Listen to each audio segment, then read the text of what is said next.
All right. Hey, everybody. This is the lecture review video for CMSC389E. We're just going to go over what happened during the first class in kind of a shorter format, just because the video recording got a little messed up. So it should be good for next week, but for this week, here's just a quick review of everything that happened in the first class. Okay. To get started, welcome to CMSC389E. This is digital logic design through Minecraft. It's a stick, 1 credit, offered to the computer science department here at UMD. And it'll be a fully online offering of this course for the fall 2020 semester. Okay, announcements. Number one, buy Minecraft, right? You're gonna have to buy Minecraft to take part in this class. It's cheaper than a textbook and probably will find more use for you in the future than a textbook. So that being said, go ahead and buy the Java edition as soon as possible. We'll have more information on another slide. The course website is found at this location. I'll kind of take us through it, give us a little overview um, in a later slide as well. And Project Zero is due coming up on this Monday actually. So that should be on the course website as well. So go ahead and take a look there to get the exact due date. Okay, so what is this class? Well, first thing we can say is who is this class? And that is, I guess, the review here.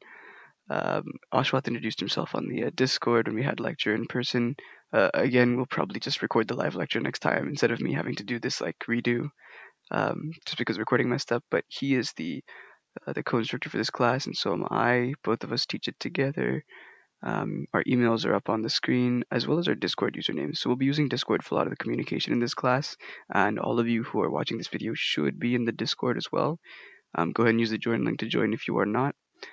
And those are our Discord usernames. So feel free to, if you can't, for whatever reason, find us in the main Discord for the class, DM us using those usernames and codes at the end.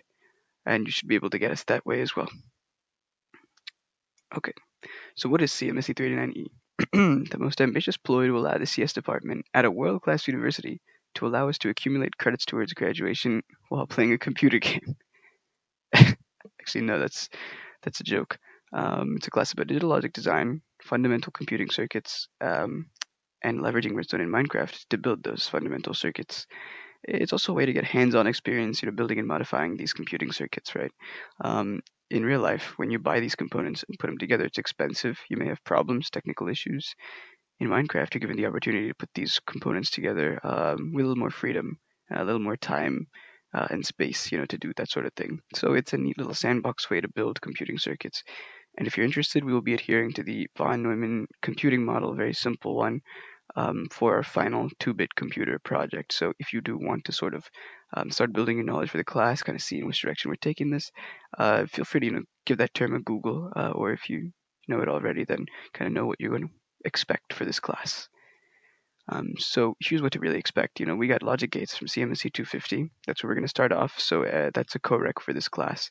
I think it's worth mentioning that the two main points in this class where we delve into other CS courses here are with the logic gates. We kind of go into 250, and we talk a little bit about assembly, where that kind of dips into 216. It's worth noting that me and Ashwath are TAs for CMSC 216 and CMSC 250, respectively. So we're going to introduce these concepts in the same way or form or order that they're introduced in the correct classes, because we're TAs for them. So that should be completely streamlined in the way that that's offered and provided.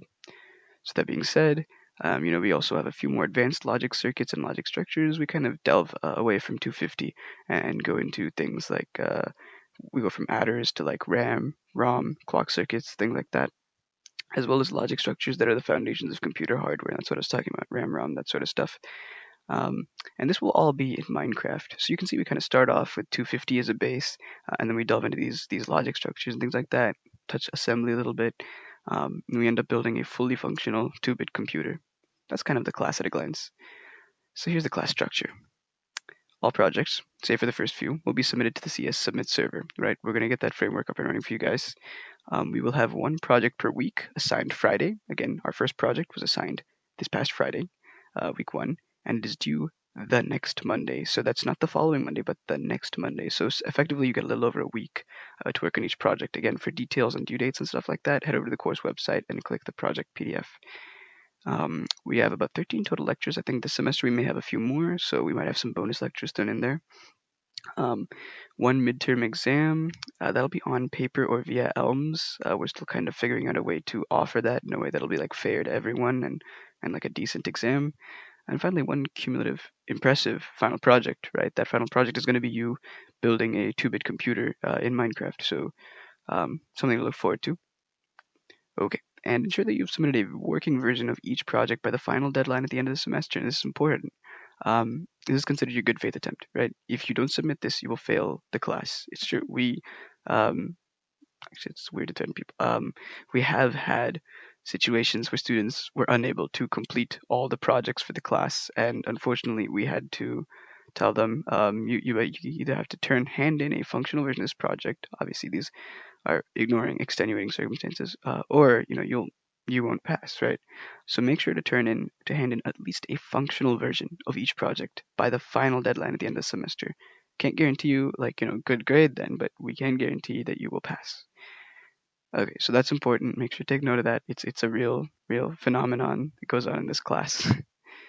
Okay, so essentially, what's going to happen is you're going to get theory and a kind of big picture overview of the project taught in class. Where we have a little bit of background for you, like what is this component? What does it do? Where did it come from? Here's some background on it, and here's how you can build a very rudimentary version of it, right?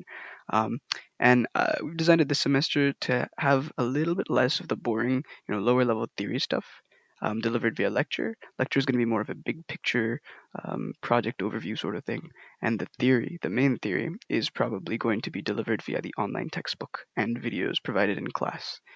Um, and then you'll be applying that theory in practice as projects when you actually build these circuits and components in Minecraft. And those will be graded via the Submit server and automatic testing framework. Finally, you'll have an absolutely wicked final project that is kind of a cumulative results of your effort over the semester, which will be solid. It's a 2-bit computer in Minecraft. You get to keep that world file, so do with that what you will. Um, so again, it's kind of like you get some sufficient theoretical background and a general idea of the project's purpose during lecture. And once you kind of absorb that, you have like a little bit over a week to kind of put together the Minecraft version of that component and that detailed project description and maybe some background on the online textbook will kind of get you the rest of the way there when you sit down to build a project in Minecraft. Again, if you want more information on this in particular, go ahead and check the syllabus. Okay. Again, this is just the same stuff. Extra credit, we'll talk more about that in the next class, so stay tuned for that. Logistics.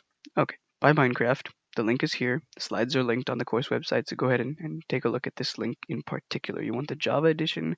We cannot facilitate use of the Pocket Edition, Bedrock, or console versions of Minecraft. We just can't do it. We got a mod that works with the Java edition, and it only works with the Java edition.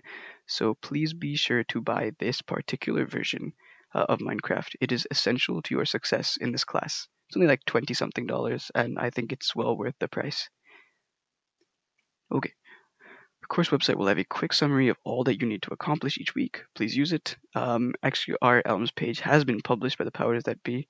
After Jason, um, I guess he's taking his sabbatical. We are now facilitated by Anwar, so big thanks to him. And he has set up our ELMS page. So all of you who are in this class should have access to that ELMS page. It's worth noting that all the content for each week will also be updated pretty diligently via the course website. So please feel free to take a look. In fact, once ELMS is up, I guess it's up right now, the same information will be available on the course website and on ELMS. They are mirrored, so you may check either.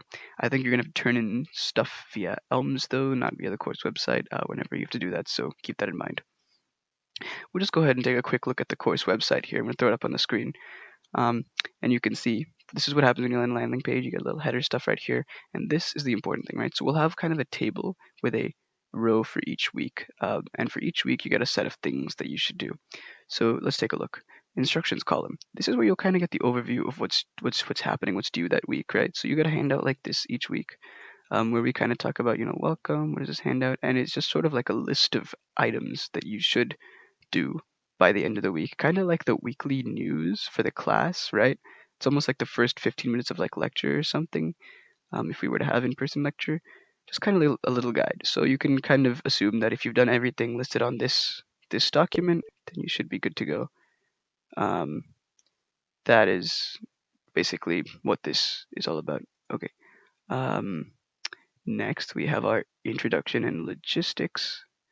That's just the slides for this, like for today. So go ahead and click that, and the video link will be posted right here after this video is after this video is recorded. Over here we have the project PDF. So Ashwath handles the projects in this class, and the way you take a look at them and you do them is you go ahead and click the link here, and it should take you to a LaTeX document that provides the project spec. Just go ahead and increase the size here so you can see it. Again, due Monday, September 14th. And you have a lot of information here about actually completing the project. So again, take a look at that. And head on over to lecture on Friday, or maybe on Friday we'll have Ashwath. He'll also be talking a little bit more about projects. But essentially, you have a little over a week to do them. Just follow the instructions on this document, and you should be good to go. In terms of testing and submitting to the CS Submit server, we're still figuring out the CS Submit server stuff, but I think for the first project, you'll be delivering it to us via Elms. Expect that to open up a little before the due date. Right. So that's the project. That's the instructions. Let's see. And here we've got resource and reading, right? This is what I was talking about. In this class, we have a little bit of theory offered as well on the side. Kind of last semester, we had a lot of theory being delivered in lecture, but I think maybe that might get like a little bit, just information heavy for some people who just want an overview of the project. So this semester, we're going to take it a little different. We're going to provide more of a big picture overview of what's happening for the project in class during lecture. And the online textbook will provide a little bit more of the theory and background information that some people may wish to gloss over via text. So that way, if you do want some more of the advanced theoretical background, you can go ahead and check out the textbook. But feel free to also, step around it, and should be okay. It's worth noting that this class covers a lot of concepts, and the online textbook is sort of an effort to take those concepts and consolidate only the parts that you need to know for the midterm, or building these projects and putting them in one online resource. For example, if you wanted to learn a little more about multiplexers, you Google multiplexer, you get tons of definitions, you get different types of multiplexers. But in here, our little page for multiplexers will be exactly what you need to know for the class. So again, if you're studying for this class, I mean, it's a 1 credit class, but if you feel the need to study, look through this sort of stuff, the online textbook is the way to go. Right. That being said, I'll kind of show you what's going on here in the resource and reading. Here are the recommended readings from the online textbook. We've got 1, 2, 3, 4. Again, these are if you don't really know what's going on, if you need a refresher for Minecraft, world creation, redstone, that sort of thing. Let's give you some background information here. I'll take us to the redstone tab real quick, and you can see it throws open this link to the online textbook and takes you through some basic information on redstone. Right. Okay, close that out. Furthermore, if you want to look at the textbook as a whole, feel free to go up here to the top link right here in the course website, click textbook, and it'll open the entire textbook as a whole. And then from here, you can kind of look through all of the links that we've got, all of the articles, and you can kind of click through them as well. So basically all of chapter 1, just take a look at it for this first week if you want, and that should give you all the information that you could possibly want to begin with. Okay. Finally, setup installation. Yeah, to set up the stuff for this class, take a look at the setup installation link, and you should be good to go. Right, so I'll just open it up real quick here. There we go. And it's got information on how to. Also, we have an installer coming out very soon that we're just testing right now, and that'll do all these steps automatically for you. So if you want to go ahead and wait around for that, and we'll get that to you. Right. Okay. I'm going to go ahead and move this stuff to the side here. Let's continue. Okay, Ashwath also has some great video resources that we will be linking during the semester, and they'll be found on the course website. Again, online textbook, I talked a little bit about that already. There's the main link. You can also find it on the course website. And again, they're designed to cover like only what you need to know for the course, right? So other online resources I found have a lot of information, and they're great if you want to go down a rabbit hole. But if you're just looking to learn what you need for this course, feel free to take a look at the online textbook. Obviously, a work in progress, so send emails to me or Discord DMs if you find like any mistakes or need any clarifications, and I'll go ahead and address those. Okay, moving on. Some general remarks. Um, yep, I guess use the online textbook, right? That's one thing. Just talked about that. Um, and finally, deliverables. Project Zero. Just wait on turning this one in. We do have Elms figured out now, so just wait for that Elms assignment to pop up, and you can kind of get it to us that way. Number two, buy Minecraft. Remember to buy the Java edition, preferably using the link we provide on the course website. But if you know where you're going on that website, just grab the Java edition. And we're looking to set up servers for this class on Grace. So please set aside, or I guess on the CS cluster somewhere, just set aside your username so we can whitelist it later. I think we'll ask you for that, and we'll figure out how that goes. So just yeah, I guess get your username, get your account, make sure that's all working, and you should be good to go. I think that's just about it for this presentation. So feel free to ask any questions on Discord, or reach out to me or Ashwath individually if you have any questions. And see you next week.